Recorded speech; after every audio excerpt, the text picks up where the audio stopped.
ప్రభునా స్తోత్రం. మీ అందరికీ నా వందనాలు. దేవుడు గడిచిన వారం నుంచి ఈ వారం వరకు ఆయన తన పరిశుద్ధ రెక్కల చాటున కాచి భద్రపరిచి నందుకు ఆయన నామానికి వందనాలు చెల్లించుకుంటున్నాము.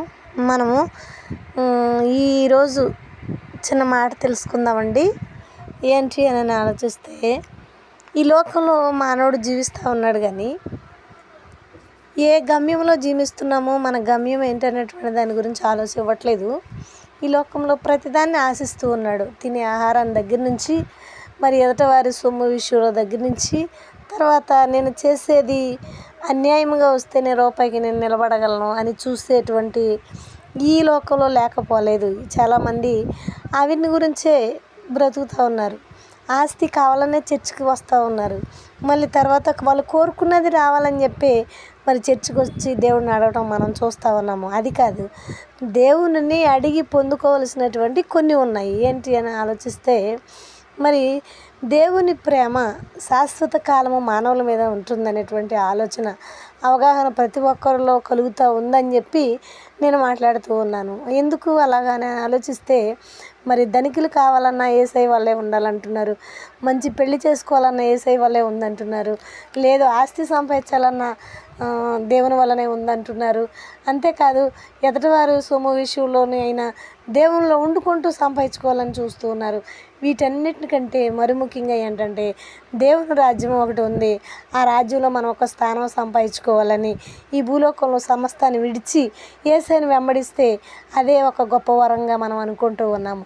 అంతకన్నా ఇంకా మనం కోరవలసింది ఏదీ లేదు. కానీ మన ఆరోగ్యం కోసం ప్రార్థన చేసుకోవచ్చు, తప్పులేదు. ఆస్తి కోసం అయితే నాకైతే ఇష్టం లేదు. ఎందు నిమిత్తం అంటే, ప్రభు చిత్తము మన పట్ల ఎలా జరుగుతుందో అలాగే జరగనివ్వాలని చెప్పి నా ఆలోచన కలిగి నేను జీవిస్తూ ఉన్నాను. కానీ ఏంటంటే, ఆస్తి వాడు వస్తుంది, రేపు పోతుంది. మళ్ళీ మానవుడు ఇప్పుడు ఉన్నాడు, రేపు చనిపోతాడు. వాడు చనిపోయిన తర్వాత గమ్యానికి ఎక్కడికి వెళ్తున్నాడు అనే ఒక ప్రశ్నార్థం మానవుడు వేసుకుంటే, మరి దేవుడే ఆధారము, దేవుడే మరి ఆశ్రయం అనేటువంటి గ్రహింపు ఉండాలి. ఎందుకు అనే కొన్ని విషయాల్లో మనం ఈయన చూసుకుంటే, యేసేపు గారిని చూసుకుంటే, మరి తన తల్లి తండ్రులు అన్నదమ్ముల మీద అందరికంటే చిన్నవాడు ఈయన. చిన్నవాడని తండ్రి ఎంతో ప్రేమగా చూపించడం వల్ల మరి తను విరోధిగా అయిపోయారు. ఎవరికి? అన్నలకే. అయినప్పుడు కూడా తను కొట్టి గుంటలో వేశారు. మరి బయట ఇతర రాష్ట్ర వాళ్ళకు అమ్ముకుపోయారు. మళ్ళీ అదే పోతీఫరు రాజుగారు దగ్గరికి కూడా మరి అమ్ముడుపోయి అక్కడ మరి దాసత్వం చేయటం మనం చూసాము. అట్లాంటి టైంలో కూడా అన్ని శ్రమలు పడుతున్నా కానీ నీతి తప్పలేదు, ఆయన మాట తప్పలేదు. మరి అలాగే పోతీఫరు భార్య కూడా తనతో శయనించాలని ఎంతగా ప్రయత్నించినా కానీ ఆ పాపానికి తను వెళ్లకుండా తను శిక్షని అనుభవించడానికన్నా ఇష్టపడ్డాడు, కానీ పాపం చేయలేదు. అందువల్ల అతను అందరికంటే దేవుడు అతన్ని రాజుగా చేశాడు. ఎందుకు రాజుగా చేశాడు అంటే, మనం ఈ భూలోకంలో ఉంటూ ఉండగా మనకి సరిపడ దాని గురించి తృప్తి పడితే అదే మనశ్శాంతి ఉంటుంది. మనకు కావాలన్న చోటకి, గమ్యానికి, దేవుని రాజ్యానికి దేవుడు నడిపిస్తాడు. మరి ఎటు విధంగా అయితే ఆయన బాధలు పెట్టారో వాళ్ళందరూ అన్నలు ఆయన్ని దాసత్వం అక్కడికి వెళ్ళి భోజనానికి మరి తగినంత సామ్రాజ్ఞి కొనుక్కోవటానికి వెళ్ళినట్టుగా మనం చూస్తూ ఉన్నాము. వాళ్ళందరి మీద ఒక రాజులాగా చేశాడు అంటే దేవుని కార్యాలు మరి చేశాడు.